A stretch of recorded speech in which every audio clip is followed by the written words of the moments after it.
भक्त की कथा है। एक भक्त था, उसके स्वप्न में जगन्नाथ जी आते थे। वो इतना रोता था मंदिर के बाहर खड़े होकर के। तो ठाकुर जी बोले, तू क्यों रोता है? बोले, आप बस मेरे साथ रहो, मुझे और कुछ नहीं चाहिए, और इस बात का मुझे अनुभव होना चाहिए कि आप मेरे साथ हो। तो भगवान जगन्नाथ जी ने उसको कहा, मैं तेरे साथ हमेशा हूं, और इसका अनुभव तुझे जब करना हो समुद्र की बालू में चलना, और थोड़ी दूर चलने के बाद फिर पीछे देखना, 2 पैरों के निशान तेरे होंगे और तेरे बगल में 2 पैर के निशान मेरे होंगे। उससे तुझे पता चल जाएगा मैं तेरे साथ हूं। अब तो वो रोज जाता, समुद्र के तट पर चल के देखता, थोड़ी दूर चलता तो 2 पैर के निशान उसके और बगल में छोटे छोटे छोटे चरण भगवान के।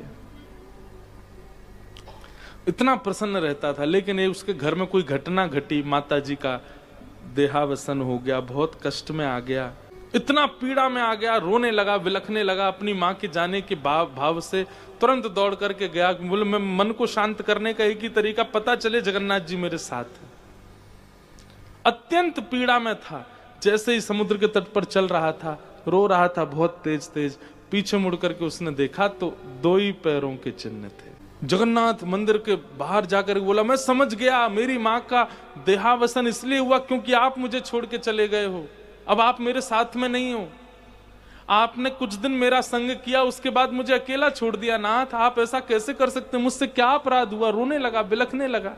जगन्नाथ जी रात्रि में फिर स्वप्न में आए। क्यों रो रहा था? बोले, नाथ, आप मेरे साथ थे हमेशा, और आज आप मेरे साथ नहीं थे। मैंने जाके देखा 2 ही चरण चिन्ह थे, और आज ही मेरी माँ का भगवत धाम गमन हो गया। इसका मतलब आपने मुझे त्याग दिया ना? मुझसे कोई अपराध हुआ है? भगवान बोले, नहीं। तो फिर आज आपके चरण चिन्ह क्यों नहीं थे? भगवान बोले, कल तक मेरे चरण चिन्ह थे क्योंकि तू भी चल रहा था और मैं भी चल रहा था, परंतु आज तू पीड़ा में आ गया तो तुझे गोद में लेके मैं ही चल रहा था। वो मेरे चरण चिन्ह, तेरे नहीं।